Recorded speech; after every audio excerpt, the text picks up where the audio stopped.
밥 먹으면 죽어. 엄마가 그랬어. 할머니가 밥 많이 먹으면 오래 살아서 땅 못 받는데 빨리 죽어야 우리가 부자 된대. 7살 아이 입에서 나온 말이라고는 믿을 수가 없었습니다. 식당이 웅성거리기 시작했어요.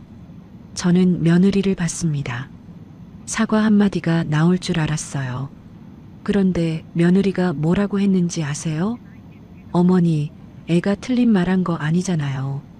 어차피 돌아가시면 다 저희 거 되는 건데 뭘 그렇게 오래 사시려고 그래요? 솔직히 그 나이에 뭐가 더 아쉬우세요? 온 식당이 들썩였습니다. 친척들이 기겁을 했어요. 저는 아들을 봤습니다. 마지막 희망이었어요. 내가 허리 휘어지게 키운 아들, 이 자식만은 다르겠지. 그런데 아들이 뭐라고 했는지 아세요? 어머니, 서연이 말이 좀 심하긴 한데요. 근데 어머니, 땅명의 정리는 좀 하셔야죠. 저희도 계획이 있으니까요. 그 순간 눈앞이 하얘졌습니다. 칠순날 내 밥상이 엎어지고 내 며느리는 빨리 죽으라 하고 내 아들은 땅 타령을 하고 저는 그 자리에서 쓰러졌습니다. 근데요, 병원에서 눈 떴을 때 저는 결심했어요. 더 이상 당하고만 있지 않겠다고요. 50억짜리 땅 10분 만에 싹 정리해버렸습니다. 자식한테요? 아니요. 한 푼도 안 줬습니다. 어떻게 했냐고요? 오늘은 칠순 잔치날 손주에게 밥상이 엎어지고 50억 땅을 10분 만에 정리해버린 70살 어머니의 통쾌한 반격 이야기입니다. 내 자식한테 배신당하는 게 어떤 건지 제 기막힌 이야기 한번 들어봐 주시겠어요? 영상 끝까지 함께 해주세요. 안녕하세요. 저는 김순자입니다. 올해로 70이 됐어요.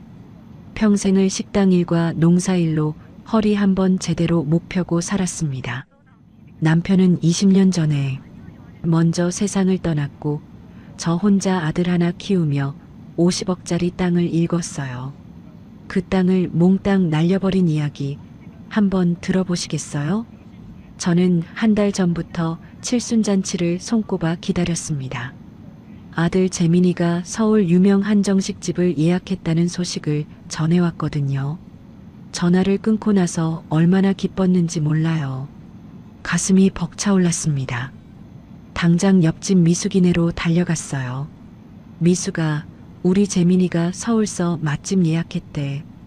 칠순상 차려준다고. 미숙이가 부러운 눈으로 저를 바라봤습니다. 순자야, 너는 아들 하나 잘 뒀다. 효자네 효자. 그 말에 어깨가 으쓱했어요. 평생 고생한 보람이 있구나 싶었습니다.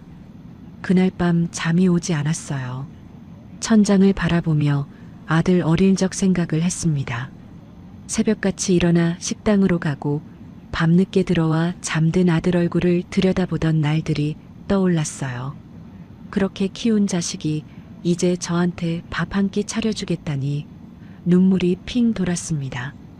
잔치 일주일 전부터 저는 들떠서 잠을 설쳤어요. 손주 민준이에게 줄 선물을 고르러 읍내까지 나갔습니다. 장난감 가게를 3군데나 돌았어요. 민준이가 좋아한다던 로봇 장난감을 찾아서 예쁜 포장지로 싸달라고 했습니다.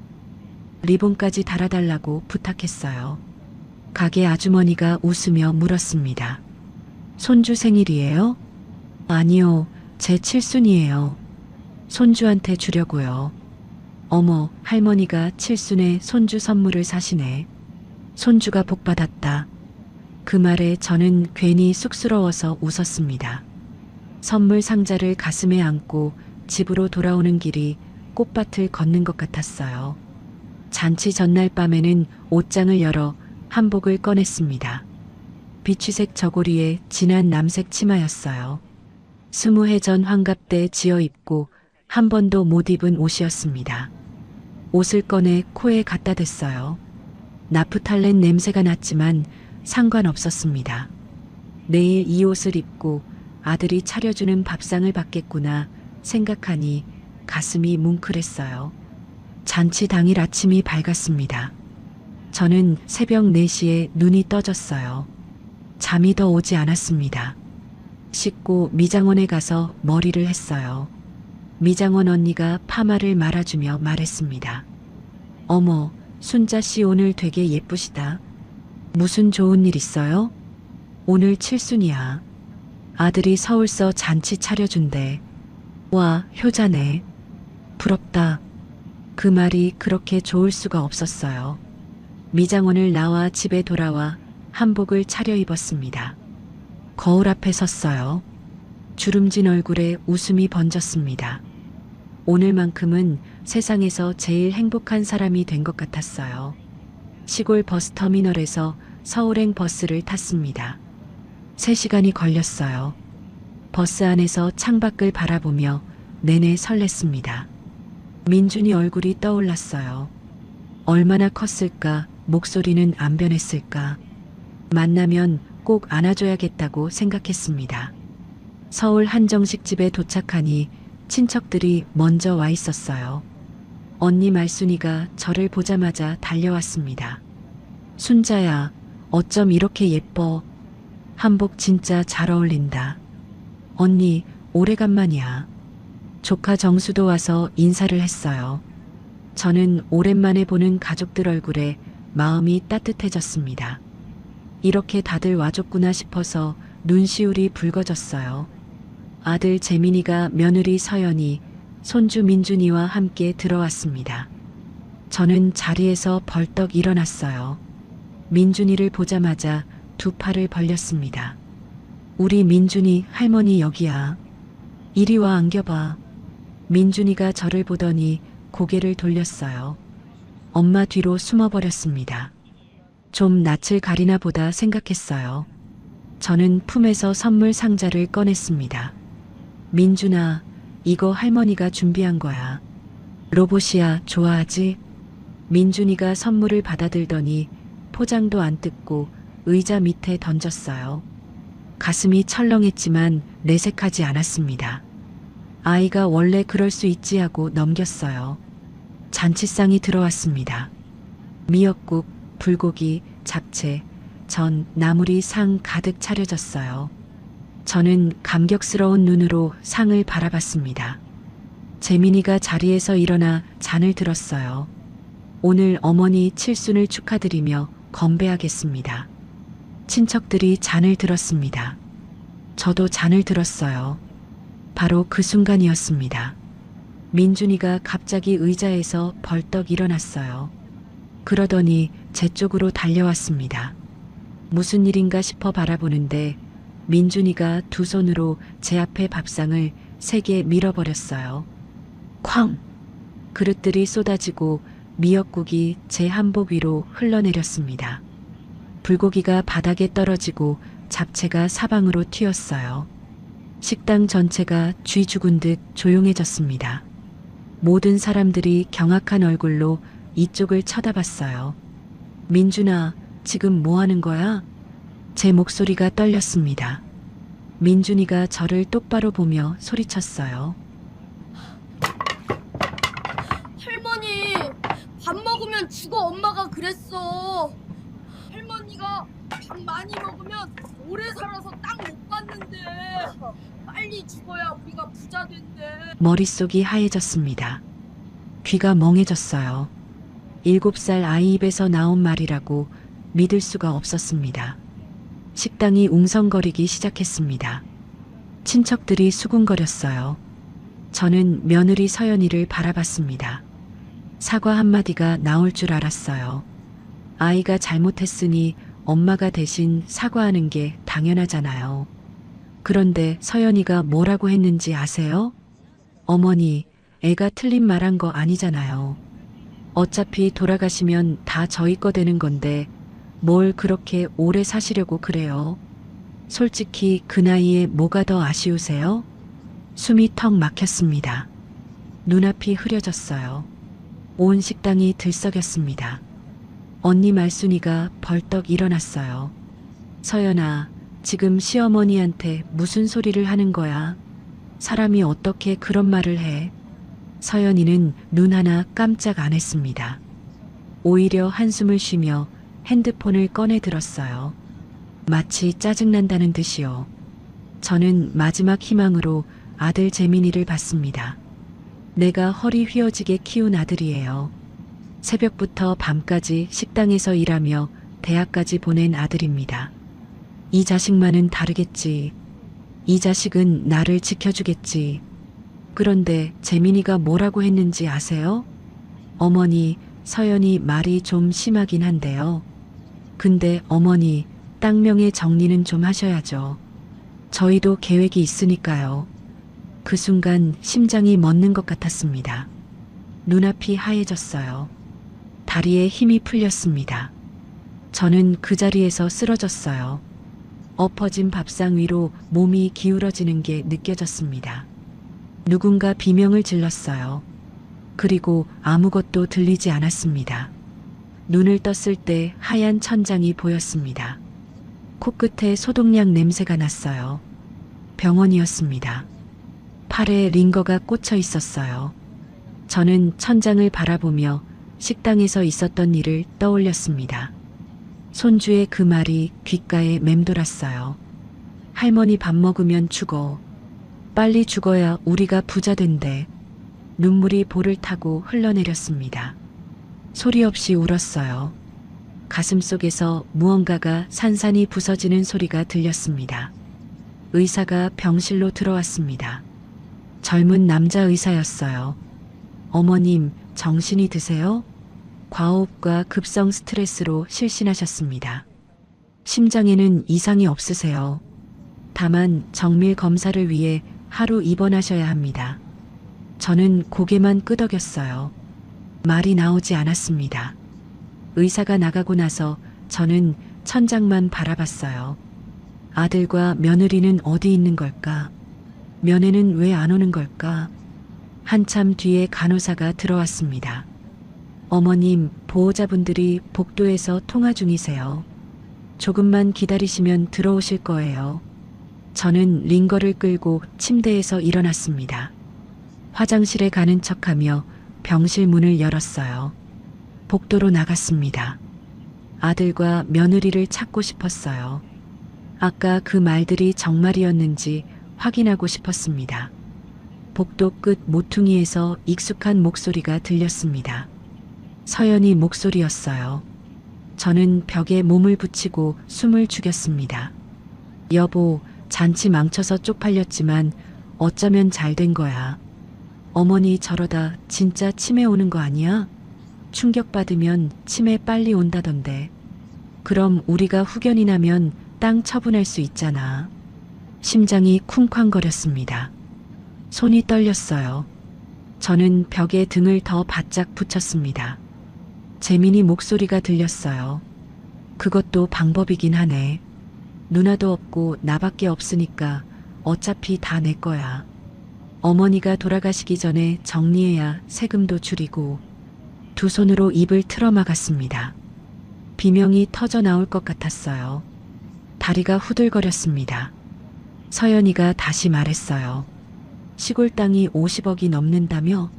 어머니 좋은 요양원 보내드리고 우리가 관리하면 되지. 어차피 치매 오면 누가 돌봐. 우리가 고생하기 싫으면 빨리 처리해야지. 가슴이 칼로 베이는 것 같았습니다. 숨을 쉴 수가 없었어요. 벽을 짚고 간신히 버텼습니다. 재민이가 말했어요. 민준이가 오늘 한 말 때문에 친척들 눈치 보이긴 하는데 어차피 상속받을 건 나니까 신경 안 써. 큰 고모가 뭐라 하든 내 알 바 아니야. 저는 그 자리에 주저앉고 싶었습니다. 하지만 들키면 안 됐어요. 이를 악물고 복도 끝 창문 쪽으로 비틀거리며 걸어갔습니다. 창밖으로 서울의 밤하늘이 보였어요. 별은 하나도 안 보였습니다. 저는 창문에 이마를 대고 눈물을 흘렸어요. 40년을 키웠는데 그게 내 아들이야. 내가 뭘 잘못한 거야. 목소리가 떨렸습니다. 눈물이 멈추지 않았어요. 펑펑 울고 싶었지만 소리를 내면 안 됐습니다. 입술을 깨물며 참았어요. 한참을 그렇게 서 있다가 병실로 돌아왔습니다. 침대에 누워 천장을 바라봤어요. 남편 영정 사진이 떠올랐습니다. 25해 전에 떠난 사람이에요. 여보, 나 이제 어떡해. 우리 아들이 저렇게 됐어. 당신이 그렇게 아끼던 재민이가 저런 놈이 됐어. 속으로 되뇌었습니다. 대답은 없었어요. 남편은 이미 저 세상 사람이니까요. 밤새 잠이 오지 않았습니다. 천장에 형광등 불빛만 바라봤어요. 머릿속으로 지난 40년이 스쳐 지나갔습니다. 새벽같이 일어나 식당 문을 열고 밤늦게까지 손님을 받고 아들 학비 벌려고 명절에도 쉬지 못했던 날들이 떠올랐어요. 그렇게 번 돈으로 땅을 샀습니다.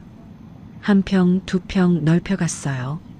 남편이 죽고 나서도 멈추지 않았습니다. 다 아들 주려고 그런 거였어요.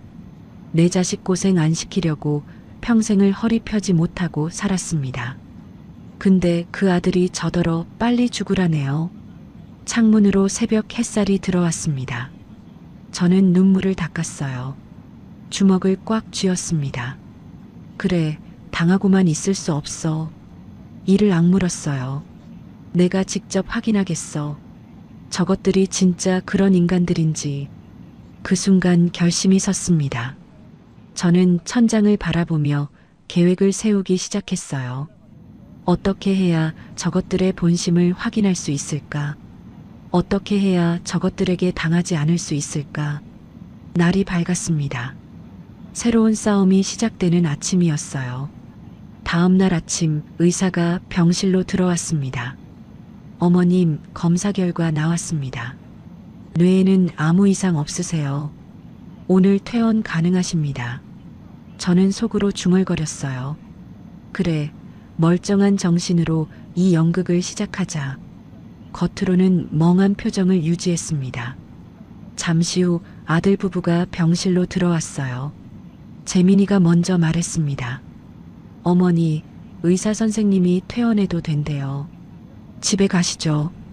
저는 일부러 눈을 멍하니 떴습니다. 재민이를 빤히 쳐다봤어요. 여기가 어디야? 너는 누구야? 재민이 얼굴이 굳어졌습니다. 당황한 기색이 역력했어요. 어머니, 저 재민이에요. 아들이요. 저는 고개를 갸웃거렸어요. 재민이? 재민이가 누구야? 나는 재민이 몰라. 재민이가 서연이를 돌아봤습니다. 서연이 눈이 번뜩이더군요. 입꼬리가 살짝 올라갔어요. 저는 그 표정을 놓치지 않았습니다. 서연이가 재민이에게 속삭였어요. 여보, 어머니 진짜 이상해진 것 같아. 이거 치매 아니야? 재민이가 의사를 붙잡았습니다.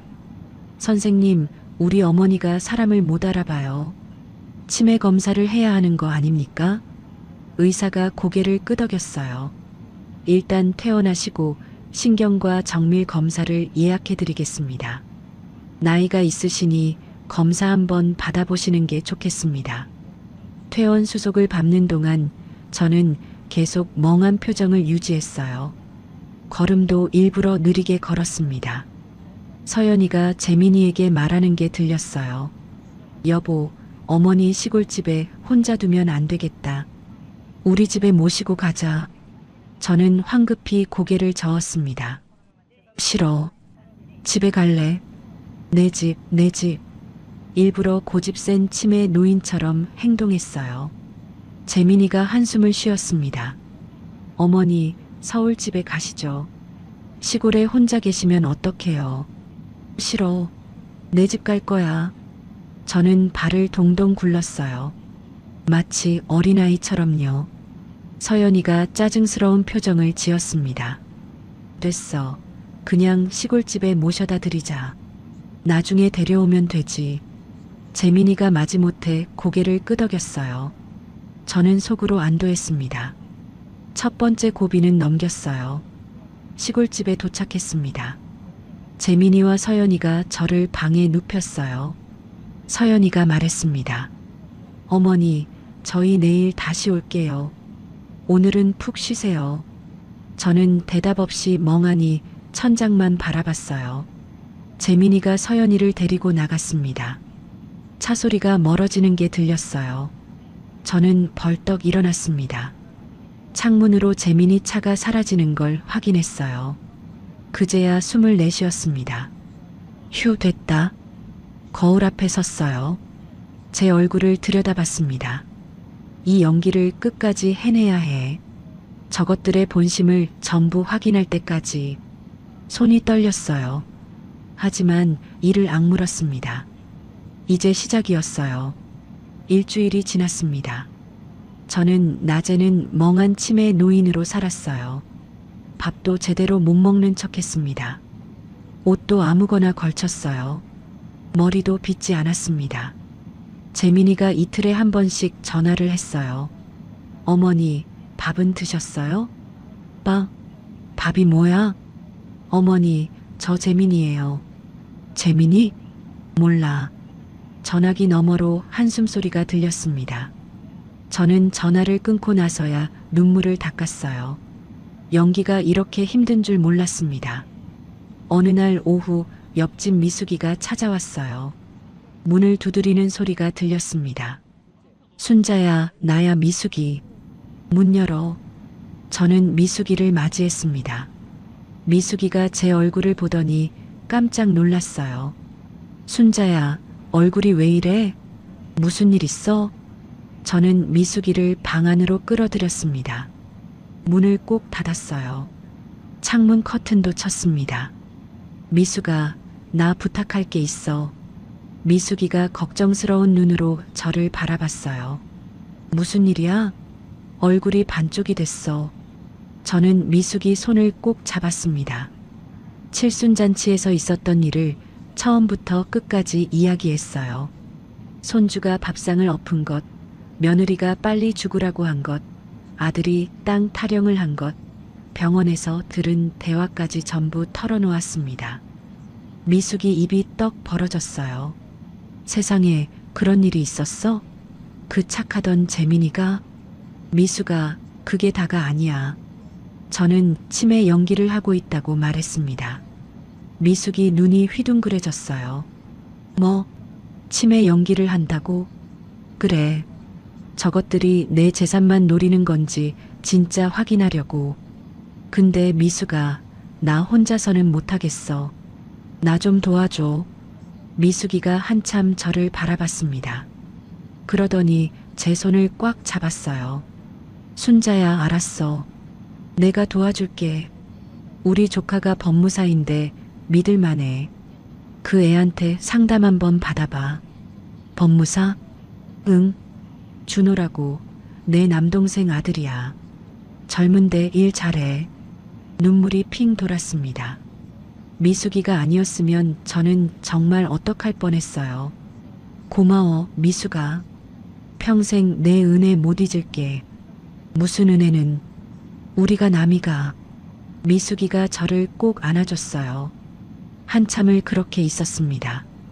그날 밤 서울에서는 재민이와 서연이가 머리를 맞대고 있었어요.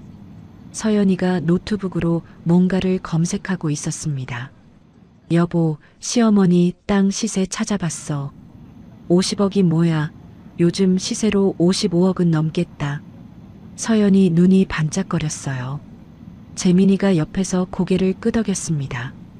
어머니 치매 진단만 나오면 후견인 신청하자. 그러면 땅 처분할 수 있어. 서연이가 프린터로 뭔가를 출력했어요. 요양원 팸플릿이었습니다. 서연이가 팸플릿을 넘기며 말했습니다. 여기 좋겠다. 시골에서 좀 멀고 면회가 까다로운 데로 골라야 해. 자주 가기 귀찮잖아. 재민이가 팸플릿을 받아들었어요. 치매 진단 나오면 바로 진행하자.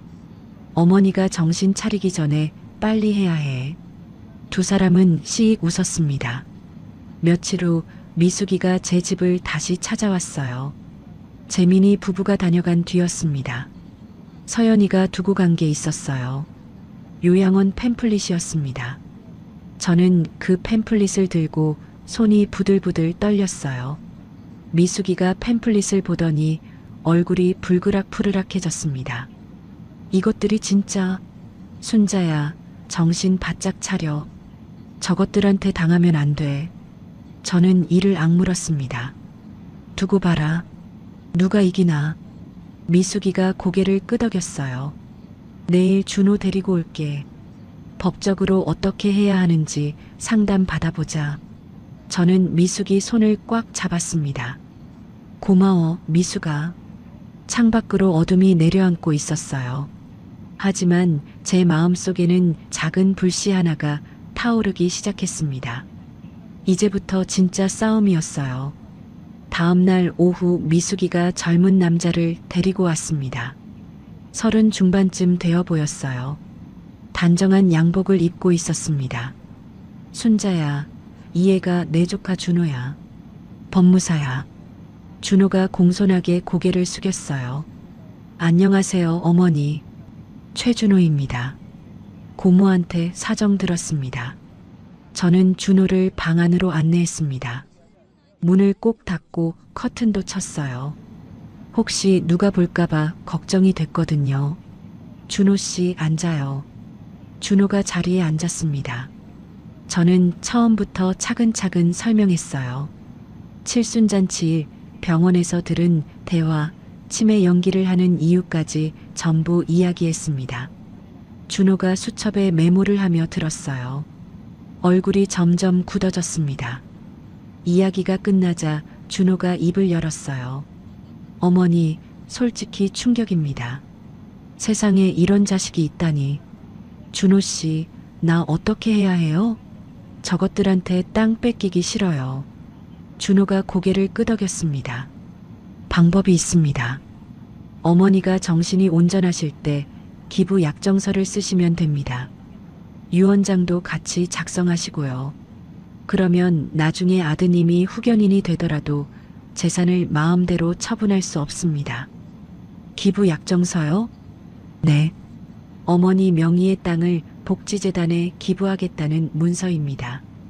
법적으로 효력이 있어요. 저는 가만히 생각했습니다. 50억짜리 땅이에요. 평생 뼈 빠지게 일해서 모은 재산입니다. 하지만 저 자식한테 줄 바에야 차라리 남 주는 게 나았어요.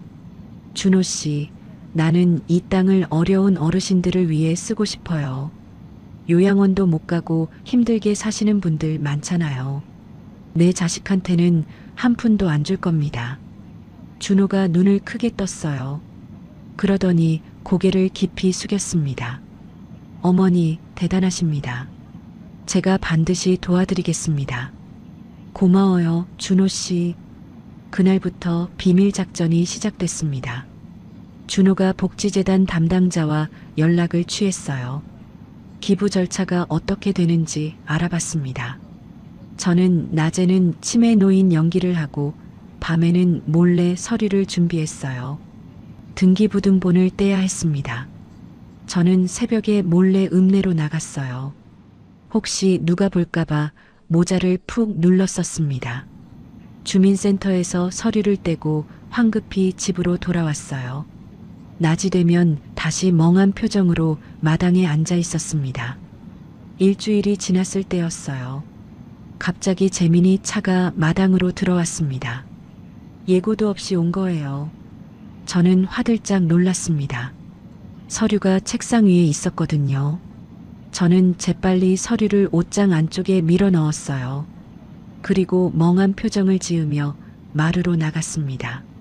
재민이와 서연이가 차에서 내렸어요. 서연이가 큰 가방을 들고 있었습니다. 어머니, 저희 왔어요. 누구야? 저는 눈을 껌뻑거리며 물었어요. 재민이가 한숨을 쉬었습니다. 어머니, 저 재민이에요. 아들이요. 아들? 내 아들은 어렸는데. 재민이 얼굴이 일그러졌어요. 서연이가 재민이 팔을 잡아 끌었습니다. 여보, 저기 잠깐. 두 사람이 마당 구석으로 갔어요. 저는 멍하니 서 있는 척하면서 귀를 쫑긋 세웠습니다. 여보, 어머니 상태가 점점 심해지는 것 같아. 빨리 치매 진단 받아야겠어. 그러게. 오늘 후견인 서류 도장 받아가자. 제 심장이 쿵쾅거렸어요. 하지만 표정을 관리해야 했습니다. 저는 하늘을 보며 멍하니 웃었어요. 새가 온다. 새가. 서연이가 저를 보며 코웃음을 쳤습니다. 어머니가 완전히 갔네. 두 사람이 집 안으로 들어왔어요. 서연이가 가방에서 서류 뭉치를 꺼냈습니다. 어머니, 이 서류에 도장만 찍으시면 돼요. 어머니 편하시라고 제가 땅 관리해 드릴게요. 저는 서류를 받아들었어요. 후견인 신청서였습니다. 손이 떨렸지만 꾹 참았어요. 이게 뭐야? 글씨가 왜 이렇게 작아? 안 보여. 서연이가 짜증스러운 표정을 지었습니다. 어머니, 그냥 여기 빨간 네모 안에 도장만 찍으시면 돼요. 재민이가 제 손을 잡았어요. 도장을 찍게 하려는 거였습니다. 저는 순간적으로 배를 움켜쥐었어요. 아이고 배야. 화장실 급해. 저는 벌떡 일어나 화장실로 뛰어갔습니다. 문을 쾅 닫고 변기에 앉았어요. 심장이 터질 것 같았습니다. 손이 부들부들 떨렸어요. 휴, 큰일 날 뻔했다. 한참을 화장실에 숨어 있었습니다. 밖에서 서연이 짜증내는 소리가 들렸어요. 아, 진짜 왜 저래? 언제 도장 받아? 재민이가 말했습니다. 오늘은 안 되겠다. 다음에 다시 오자. 잠시 후 차 소리가 들렸어요. 저는 창문으로 재민이 차가 떠나는 걸 확인했습니다. 그제야 주저앉았어요. 하마터면 당할 뻔했어. 그날 밤 저는 미숙이에게 전화했습니다. 미숙아, 큰일 날 뻔했어. 저것들이 후견인 서류 들고 왔더라. 하마터면 도장 찍을 뻔했어. 미숙이가 다급한 목소리로 말했어요. 뭐? 세상에. 순자야, 시간 없다. 서류 작업 서둘러야겠다. 내일 당장 준호한테 연락할게. 고마워, 미숙아.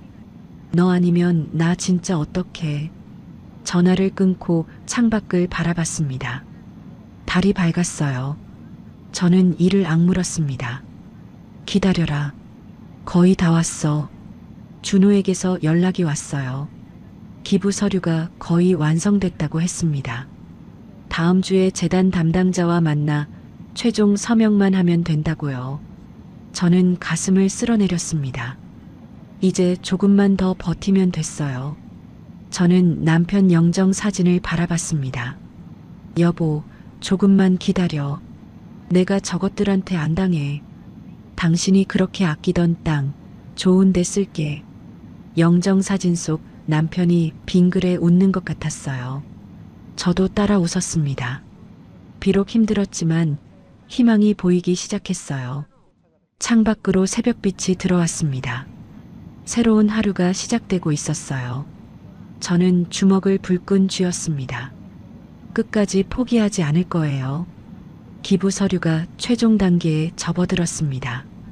준호가 연락을 해왔어요. 어머니, 재단 이사장님이 서류 검토 완료하셨습니다. 다음 주 월요일에 서명하시면 모든 절차가 끝납니다. 고마워요, 준호 씨. 정말 고마워요. 전화를 끊고 나니 마음이 홀가분해졌어요. 오랜만에 가슴속에 돌덩이가 내려앉은 느낌이었습니다. 저는 다락방으로 올라갔어요. 오래된 상자를 꺼냈습니다. 상자 안에는 사진첩이 있었어요. 먼지를 털고 펼쳐봤습니다. 젊은 시절 사진들이 나왔어요. 남편과 함께 논에서 일하던 모습이 있었습니다. 25살 때였어요. 남편이 삽을 들고 서 있고 저는 옆에서 웃고 있었습니다. 여보, 우리 그때 참 젊었지. 사진을 쓰다듬었어요. 눈물이 핑 돌았습니다. 다음 사진은 식당을 처음 차리던 날이었어요. 간판 앞에서 찍은 사진이었습니다. 순잔의 식당이라고 쓰인 간판이 보였어요. 남편이 제 어깨를 감싸고 있었습니다. 둘 다 환하게 웃고 있었어요. 이 식당에서 얼마나 고생했는지 몰라. 새벽 4시에 일어나서 밤 12시까지 일했잖아. 혼잣말이 나왔습니다. 그 시절이 떠올랐어요. 손님이 없는 날은 라면으로 끼니를 때웠습니다. 그래도 남편이 있어서 버틸 수 있었어요. 사진을 넘겼습니다. 갓 태어난 재민이를 안고 있는 사진이 나왔어요. 저는 땀에 젖은 머리카락을 휘날리며 웃고 있었습니다.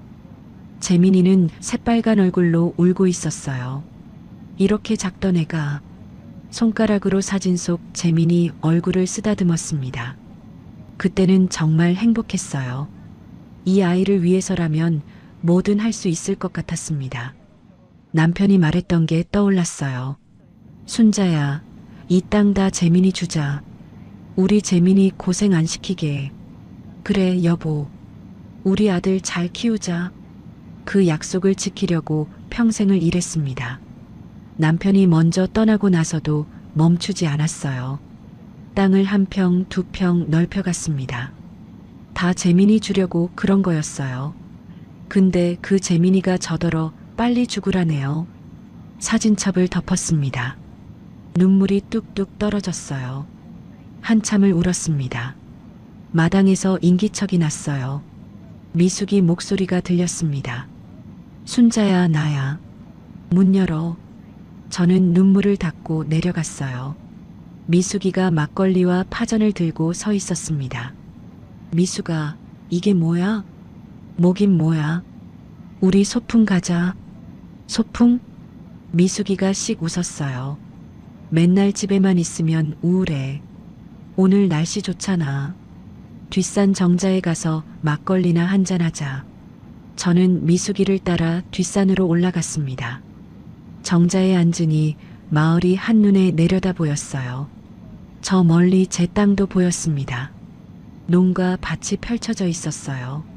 미숙이가 막걸리를 따랐습니다. 자, 한잔해. 고마워, 미숙아. 막걸리를 한 모금 마셨어요. 목구멍을 타고 시원하게 내려갔습니다. 미숙이가 파전을 집어 제 입에 넣어줬어요. 순자야, 우리 젊었을 때 생각나냐? 응. 그때 참 힘들었는데도 웃음이 많았지. 맞아. 너희 남편이 술 먹고 노래 부르던 거 기억나? 음치였잖아. 저는 푸아 웃었습니다. 맞아. 우리 영감 노래 진짜 못했어. 근데 본인은 잘하는 줄 알았다니까. 그래도 정 많은 사람이었어. 너한테 참 잘했잖아. 응. 그랬지. 눈물이 또 나올 것 같았어요.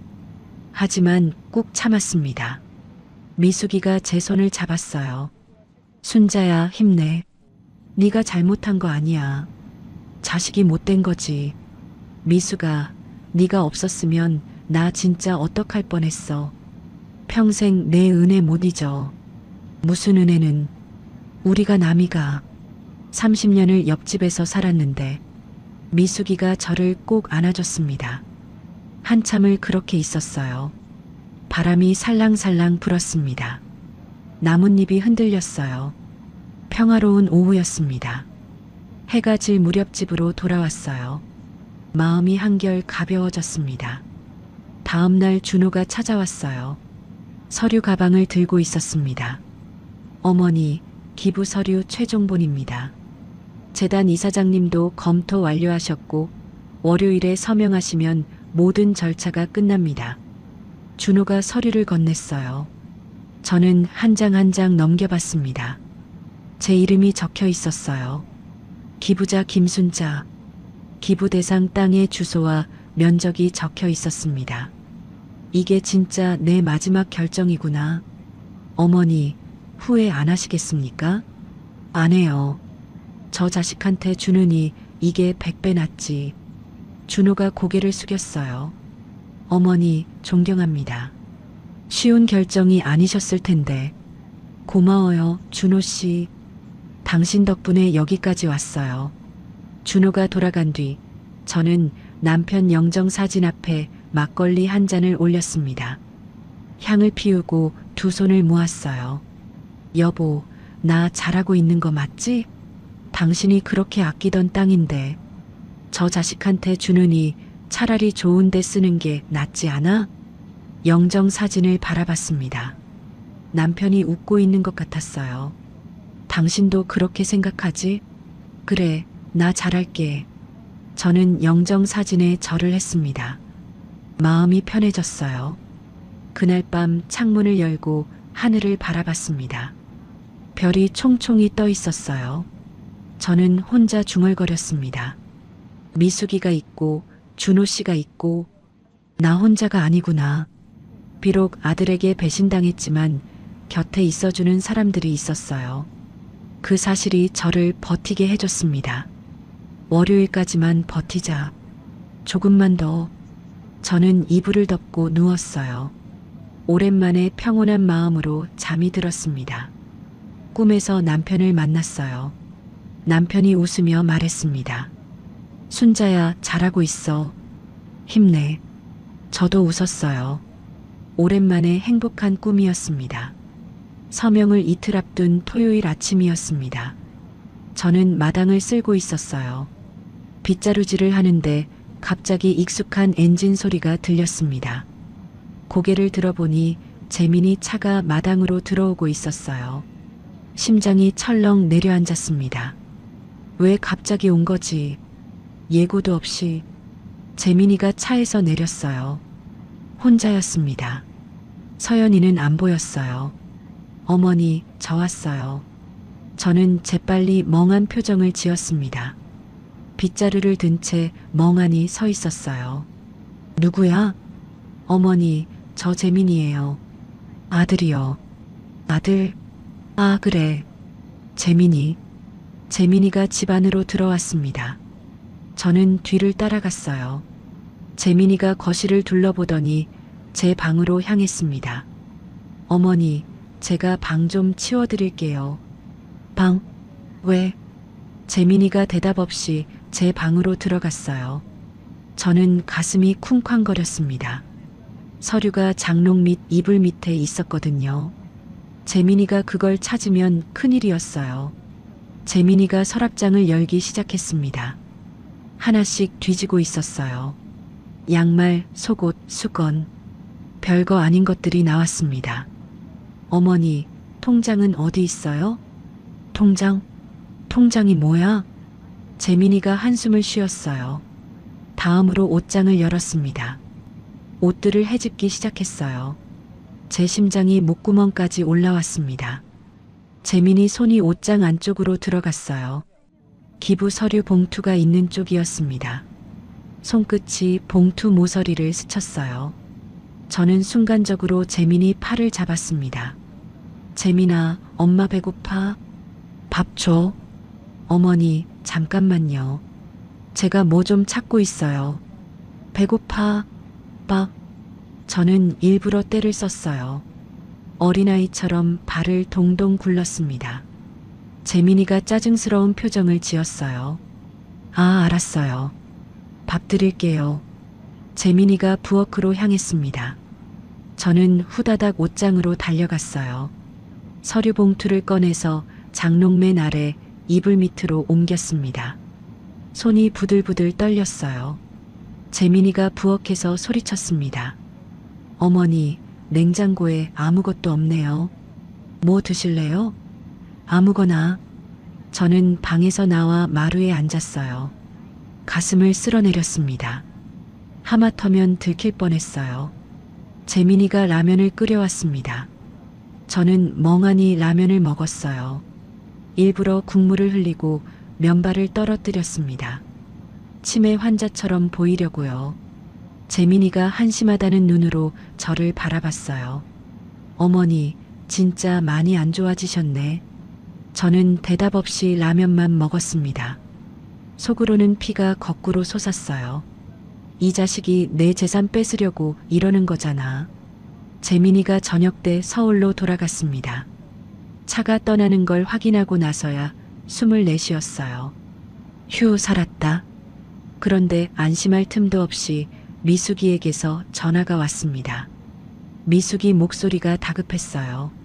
순자야, 큰일 났어. 왜? 무슨 일이야? 아까 내 며느리가 우리 집에 찾아왔어. 뭐? 심장이 덜컥 내려앉았습니다. 서연이가? 왜? 미숙이가 떨리는 목소리로 말했어요. 나한테 막 따졌어. 시어머니랑 무슨 꿍꿍이냐고. 자꾸 드나들지 말라고. 앞으로 내 집에 얼씬거리면 가만 안 둔다고 협박했어. 세상에. 순자야, 그 며느리 눈빛이 보통이 아니더라. 뭔가 눈치챈 것 같아. 저는 이를 악물었습니다. 그년이 미숙이한테까지 손을 뻗은 거예요. 미숙아, 미안해. 너한테까지 피해가 가게 해서. 미안하긴. 내가 더 조심할걸. 순자야, 어떡하지? 걱정 마. 내가 알아서 할게. 전화를 끊었습니다. 손이 떨렸어요. 서연이가 눈치를 챈 거예요. 이러다 기부 계획이 틀어지면 어떡하지? 다음 날 아침이었습니다. 대문 두드리는 소리가 났어요. 문을 열어보니 서연이가 서 있었습니다. 표정이 험악했어요. 어머니, 저 왔어요. 저는 멍한 표정을 유지했습니다. 누구야? 서연이가 집 안으로 쑥 들어왔어요. 신발도 제대로 안 벗고 올라왔습니다. 어머니, 그 옆집 아줌마 있잖아요. 정미숙이요. 미숙이? 미숙이가 누구야? 서연이가 코웃음을 쳤어요. 어머니, 연기 안 해도 돼요. 그 아줌마가 요즘 자주 드나들던데 무슨 꿍꿍이에요? 저는 속으로 긴장했지만 겉으로는 멍하게 웃었어요. 꿍꿍이? 그게 뭐야? 서연이가 제 눈을 똑바로 쳐다봤습니다. 매서운 눈빛이었어요. 어머니, 앞으로 그 아줌마 집에 못 가요. 그 아줌마가 어머니 정신 더 이상하게 만드니까. 미숙이? 미숙이 착한데. 착하긴요. 뭔가 꾸미는 거 아니에요? 어머니 재산 노리는 거 아니에요? 저는 속으로 피가 거꾸로 솟았습니다. 제 재산 노리는 건 너잖아. 하지만 참았어요. 서연이가 제 휴대폰을 가져갔습니다. 어머니, 이거 제가 가져갈게요. 어머니가 전화하시면 혼란스러우시니까. 내 전화기. 어머니, 필요 없으세요. 어차피 쓸 줄도 모르시잖아요. 서연이가 휴대폰을 가방에 넣었어요. 저는 손을 뻗었지만 서연이가 피했습니다. 어머니, 오늘 하루 종일 제가 있을 거예요. 어디 가시면 안 돼요. 저는 갇혔습니다. 미숙이에게 연락할 방법이 없었어요.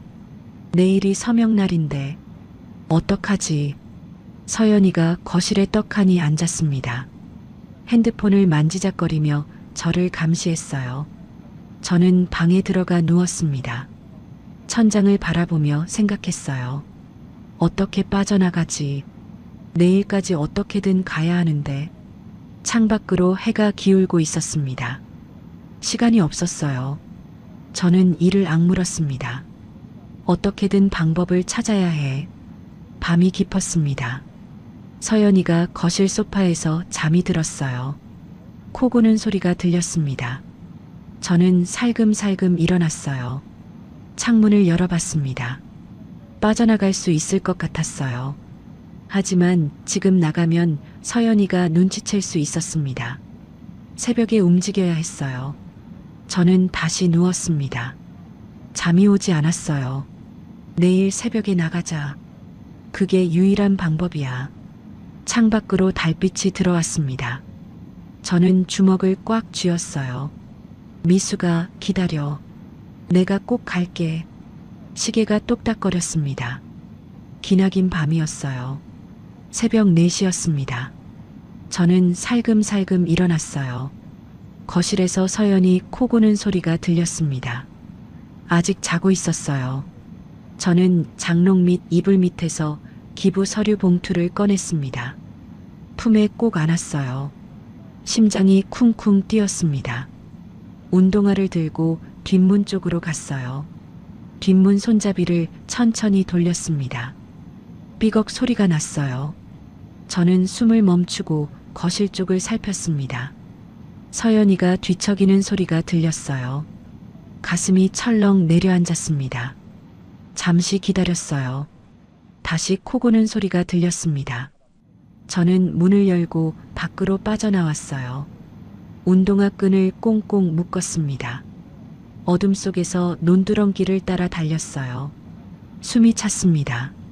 다리가 후들거렸어요. 하지만 멈출 수 없었습니다. 미숙인의 집까지 뛰었어요. 미숙인의 대문을 두드렸습니다. 미숙아, 나야, 순자야. 불이 켜졌어요. 미숙이가 문을 열었습니다. 잠옷 바람이었어요. 순자야? 이 새벽에 무슨 일이야? 미수가 나 빠져나왔어. 서연이가 감시하고 있었는데 몰래 나왔어. 미숙이가 저를 얼른 집 안으로 끌어들였습니다. 세상에, 괜찮아? 숨 좀 돌려. 저는 헉헉거리며 서류 봉투를 보여줬어요. 서류 가져왔어. 오늘 서명해야 해. 미숙이가 고개를 끄덕였습니다. 알았어. 준호한테 연락할게. 잠깐만. 미숙이가 전화를 걸었어요. 얼마 뒤 준호가 전화를 받았나 봅니다. 준호야, 나 고모야. 지금 급해. 순자 어머니가 오셨어. 네가 빨리 와야 할 것 같아. 전화를 끊고 미숙이가 말했어요. 준호가 30분 안에 온대. 재단 담당자한테도 연락한대. 저는 안도의 한숨을 내쉬었습니다. 하지만 아직 긴장을 풀 수 없었어요. 서연이가 깨면 난리가 날 거였거든요. 30분 뒤 준호가 도착했습니다. 양복을 입고 있었어요. 얼굴에 긴장감이 역력했습니다. 어머니, 괜찮으세요? 괜찮아요, 준호 씨. 서류 여기 있어요. 준호가 서류를 확인했어요. 어머니, 재단 사무실까지 2시간 거리입니다. 지금 바로 출발해야 합니다. 알았어요. 가요. 미숙이가 걱정스러운 눈으로 저를 바라봤어요. 순자야, 나도 같이 갈까? 아니야, 미숙아. 여기서 기다려. 혹시 서연이가 찾아오면 모른다고 해. 알았어. 조심해. 저는 미숙이 손을 꼭 잡았습니다. 고마워, 미숙아. 정말 고마워. 무슨 소리야? 어서 가. 늦겠다. 준호의 차에 탔습니다. 차가 어둠 속을 달렸어요. 창밖으로 시골 풍경이 스쳐 지나갔습니다. 농가 밭이 보였어요. 제가 평생 일군 땅이었습니다. 어머니, 긴장되세요? 조금요. 잘 될 겁니다. 걱정 마세요. 준호가 운전하며 말했어요. 저는 고개를 끄덕였습니다. 2시간을 달려 복지재단 사무실에 도착했습니다. 새벽 6시가 조금 넘었어요. 아침 해가 떠오르고 있었습니다.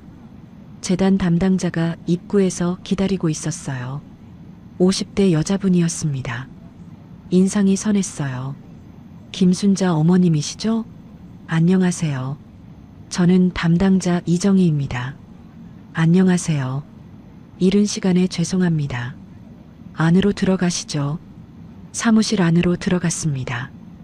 회의실에 서류들이 준비되어 있었어요. 기부 약정서, 소유권 이전 동의서, 신분증 사본, 여러 장이었습니다. 어머니, 여기 앉으세요. 준호가 의자를 빼줬어요. 저는 자리에 앉았습니다. 담당자가 서류를 하나씩 설명해 줬어요. 이 서류는 기부 약정서입니다. 어머니 명의 땅을 저희 재단에 기부하신다는 내용이에요. 여기 서명하시면 됩니다. 저는 펜을 들었습니다. 손이 떨렸어요. 50억짜리 땅이에요. 평생 뼈 빠지게 일해서 모은 재산입니다. 잠시 펜을 멈췄어요. 남편 얼굴이 떠올랐습니다. 여보, 나 잘하고 있는 거 맞지? 속으로 물었어요. 대답은 없었지만 마음이 편해졌습니다. 저는 펜을 눌렀어요. 제 이름을 또박또박 썼습니다. 김순자. 담당자가 다음 서류를 내밀었어요. 이건 소유권 이전 동의서입니다. 여기도 서명하시면 됩니다. 저는 다시 서명했습니다. 손이 여전히 떨렸지만 마음은 단단했어요. 마지막으로 도장을 찍었습니다. 쿵 소리가 났어요. 그 소리가 유난히 크게 들렸습니다. 어머니, 이제 끝났습니다. 준호가 말했어요. 저는 펜을 내려놓았습니다. 눈물이 왈칵 쏟아졌어요. 진짜 끝난 거예요? 네, 어머니. 법적으로 완료됐습니다. 오늘부터 이 땅은 복지재단 소유입니다. 그 누구도 이 결정을 뒤집을 수 없습니다.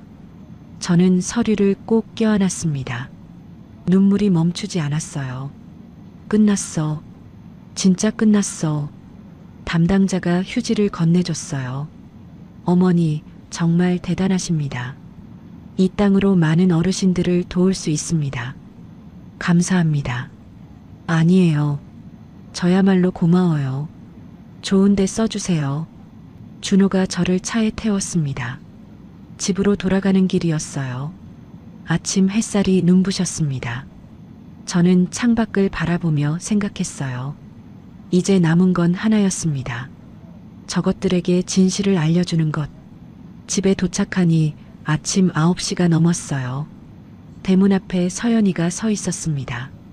얼굴이 벌개져 있었어요. 어머니, 새벽에 어디 갔다 오신 거예요? 치매 환자가 돌아다니시면 어떡해요? 저는 멍한 표정을 유지했습니다. 산책 갔어. 산책이요? 새벽 4시에요? 그래, 산책. 서연이가 의심스러운 눈으로 저를 쳐다봤어요. 하지만 제가 서류를 가지고 나갔다 온 건 모르는 것 같았습니다. 어머니, 앞으로 절대 혼자 나가시면 안 돼요. 알겠죠? 알았어. 저는 고분고분 대답했어요. 속으로는 웃음이 났습니다. 이미 끝났거든요. 그날 오후 재민이가 내려왔습니다. 서연이가 전화해서 부른 것 같았어요. 재민이가 서류 뭉치를 들고 왔습니다. 어머니, 오늘 이 서류에 도장 받아야 해요. 서연이가 맞장구 쳤어요. 네, 어머니. 더 늦기 전에 처리해야 해요. 두 사람이 저를 마루에 앉혔습니다. 서연이가 서류를 펼쳤어요.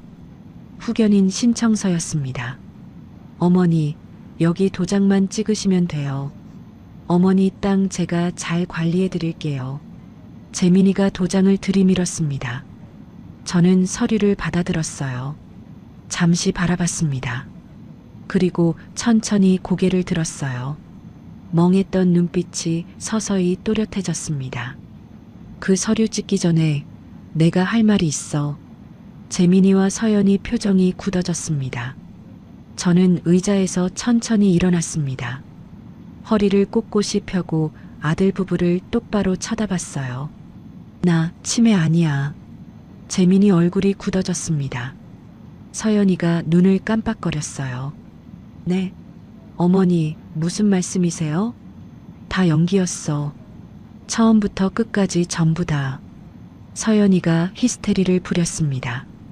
어머니, 지금 헛소리 하시는 거죠? 정신이 진짜 이상하신 거 아니에요? 저는 서연이를 똑바로 쳐다봤어요. 눈을 피하지 않았습니다. 병원 복도에서 너희가 한 말 다 들었어. 재민이 얼굴이 하얘졌어요. 무슨 말씀이세요? 요양원 보내고 땅 팔자던 말. 치매 진단 나오면 후견인 신청해서 땅 처분하자던 말. 다 들었어. 서연이 입이 벌어졌습니다. 재민이가 더듬거렸어요. 어머니, 그건 오해예요. 저희가 언제 그랬어요? 오해? 민준이한테 할머니 빨리 죽어야 한다고 가르친 것도 오해야? 서연이 얼굴이 불그락푸르락해졌습니다. 어머니, 그건 애가 혼자 한 말이에요. 저는 그런 적 없어요. 거짓말하지 마. 민준이가 직접 말했어. 엄마가 그랬다고. 저는 품에서 서류 봉투를 꺼냈습니다. 테이블 위에 탁 놓았어요. 이거 봐라. 재민이가 봉투를 집어들었습니다. 서류를 꺼내 읽기 시작했어요. 얼굴이 점점 일그러졌습니다. 이게 뭐예요? 기부 완료 서류야. 서연이가 서류를 낚아챘습니다.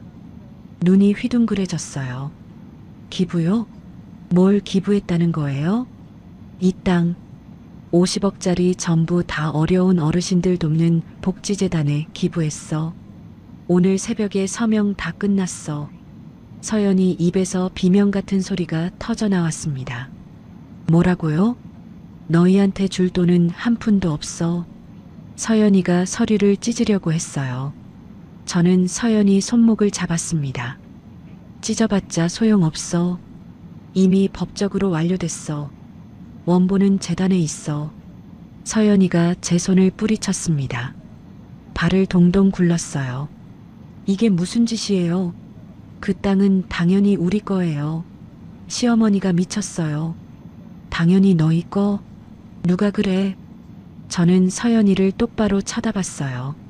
내가 평생 뼈 빠지게 일해서 모은 재산이야. 내 마음대로 할 수 있어. 재민이가 바닥에 털썩 주저앉았습니다. 울먹이기 시작했어요.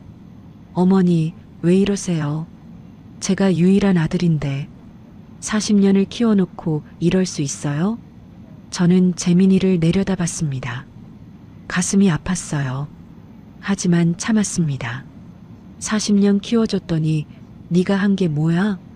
재민이가 고개를 들었어요. 칠순날 내 밥상을 엎어버린 손주, 나보고 빨리 죽으라는 며느리, 땅 명이나 챙기는 아들. 그게 네가 나한테 한 효도야? 재민이가 입을 열었다 닫았습니다. 할 말이 없는 것 같았어요. 서연이가 악을 썼습니다. 재민아, 가만히 있지 말고 뭐라고 해. 당장 변호사 불러. 기부 취소시켜야지. 저는 서연이를 쳐다봤어요. 취소 못해. 정신 멀쩡할 때 서명한 거야. 법적으로 아무 문제 없어. 서연이가 발작하듯 소리 질렀어요. 이혼할 거야. 이 집안 망한 거야. 재민아, 나 이런 집안이랑 못 살아. 재민이가 멍하니 앉아 있었습니다. 아무 말도 못했어요. 저는 미리 싸둔 짐을 들었습니다. 현관으로 향했어요. 이 집은 아직 내 명이야. 나가라는 말은 안 할게. 대신 나는 내 갈 길 간다. 재민이가 비틀거리며 일어났어요. 어머니, 어디 가세요? 미숙이네 가서 며칠 지내다가 갈 때 갈 거야. 어머니, 저는 뒤돌아보지 않았습니다. 대문을 열고 나왔어요. 뒤에서 서연이가 악을 쓰는 소리가 들렸습니다. 하지만 상관없었어요. 저는 앞만 보고 걸었습니다. 미숙이네 집에 도착하니 미숙이가 대문 앞에서 기다리고 있었어요. 순자야, 어떻게 됐어? 다 끝났어, 미숙아. 미숙이가 저를 꼭 안아줬습니다. 저는 그제야 눈물이 터졌어요. 한참을 울었습니다. 1년이 지났습니다. 저는 제가 기부한 땅에 세워진 노인복지관에서 봉사를 하고 있었어요. 점심시간이었습니다. 저는 앞치마를 두르고 어르신들에게 밥을 퍼드렸어요. 어르신, 국 더 드세요. 고마워요, 순자씨. 어르신들이 웃으며 밥을 드셨어요. 저도 따라 웃었습니다. 이곳에서 일하는 게 행복했어요. 어느 가을날이었습니다. 점심 봉사를 마치고 쉬고 있는데 누군가 저를 불렀어요. 할머니. 고개를 돌렸습니다. 중학생 남자아이가 서 있었어요. 교복을 입고 있었습니다. 얼굴이 낯익었어요. 민준이? 네, 할머니. 저 민준이에요. 손주 민준이었습니다. 키가 훌쩍 자라 있었어요. 제 어깨까지 왔습니다. 어떻게 여길? 인터넷으로 찾았어요. 할머니가 여기서 봉사하신다고 해서. 민준이가 고개를 숙였습니다. 어깨가 떨리고 있었어요. 할머니, 그때 정말 죄송했어요. 뭐라고? 칠순잔치 때요. 제가 밥상 없고 나쁜 말 했잖아요. 그때 진짜 죄송했어요. 민준이 눈에서 눈물이 뚝뚝 떨어졌어요. 저 이제 알아요. 엄마가 잘못 가르친 거라는 거. 할머니가 얼마나 저를 사랑했는지 이제야 알았어요. 저는 한참을 민준이를 바라봤습니다. 7살 때 밥상을 없던 아이가 이렇게 컸어요. 목소리도 변했고 얼굴도 달라졌습니다. 하지만 눈은 그대로였어요. 저는 민준이를 품에 꼭 안았습니다. 그래, 우리 민준이 다 컸네. 할머니는 원망 안 해. 네가 이렇게 찾아와줘서 고마워. 민준이가 제 품에서 엉엉 울었어요. 저도 따라 울었습니다. 한참을 그렇게 있었어요. 다음 날 저는 남편 묘소를 찾았습니다. 꽃을 사들고 올라갔어요. 묘 앞에 꽃을 놓고 두 손을 모았습니다. 여보, 나왔어. 바람이 살랑살랑 불었어요. 남편이 대답하는 것 같았습니다. 민준이가 찾아왔어. 많이 컸더라. 그리고 사과하더라고. 그때 일 미안하다고. 눈물이 흘렀어요. 하지만 슬픈 눈물이 아니었습니다. 여보, 나 이제 진짜 행복하게 살 수 있을 것 같아. 걱정 마. 당신 곁에 갈 때까지 잘 살게. 저는 영정 사진을 쓰다듬었어요. 남편이 웃고 있는 것 같았습니다. 산 아래로 마을이 보였어요. 제가 평생 살아온 곳이었습니다. 저는 깊이 숨을 들이쉬었어요. 가을 공기가 맑았습니다. 여보, 고마워. 덕분에 여기까지 왔어. 저는 산을 내려왔습니다. 발걸음이 가벼웠어요. 하늘이 높고 푸르렀습니다. 새로운 삶이 시작되고 있었습니다. 순자 할머니의 이야기 어떠셨나요? 겨울바람처럼 차갑게 밀려왔던 배신의 상처. 하지만 순자는 그 차가운 바람을 뚫고 스스로 봄을 찾아 나섰습니다. 시작하기 전에 미리 말씀드려야 할 게 있었는데요. 손주가 칠순 잔칫날 밥상을 얻고 50억짜리 땅을 전액 기부했다니 말도 안 돼. 실화야? 라고 생각하실 수도 있겠지만 실제로 2023년 한 조사에 따르면 60대 이상 부모 중 35%가 자녀로부터 재산 관련 압박을 경험했다고 합니다. 그리고 최근 몇 년 사이 자녀에게 상속하지 않고 사회에 기부하겠다는 어르신들이 늘어나고 있다고 해요. 순자의 이야기가 아주 먼 나라 얘기만은 아닌 겁니다. 다만 오늘 사연은 실제 경험담을 바탕으로 각색한 것이라는 점 양해 부탁드려요. 전달 과정에서 일부 과장이나 극적 요소가 더해졌을 수 있습니다. 하지만 이 이야기가 주는 교훈은 분명해요. 첫째, 재산 명의는 살아계실 때 신중하게 결정하셔야 합니다. 자녀라고 무조건 믿지 마시고 법적 조언을 꼭 받아보세요. 둘째, 나이가 들어도 스스로의 존엄은 지켜야 합니다. 누가 뭐래도 당당하게 사세요. 셋째, 진짜 내 편이 누구인지 알아보는 눈을 가지세요. 피부치보다 오래된 친구가 더 든든할 때도 있습니다. 넷째, 배신당했다고 주저앉지 마세요. 순자 할머니처럼 끝까지 포기하지 않으면 길이 열립니다. 혹시 지금 자식 문제로 상처받고 계신 분들이 있다면 순자처럼 믿을 수 있는 사람에게 손 내밀어 보세요. 혼자 끙끙 앓지 마시고요. 도움을 요청하는 것도 용기입니다. 겨울이 아무리 길어도 봄은 반드시 옵니다. 여러분의 봄도 꼭 찾아올 거예요. 구독과 좋아요, 알림 설정을 눌러주시면 여러분께도 순자처럼 진정한 행복이 찾아올 거예요. 댓글로 시청하고 계신 지역과 의견을 남겨주세요. 순자의 사연 다음에도 재미있는 사연으로 또 찾아뵙겠습니다. 항상 건강하시고 행복하세요. 감사합니다.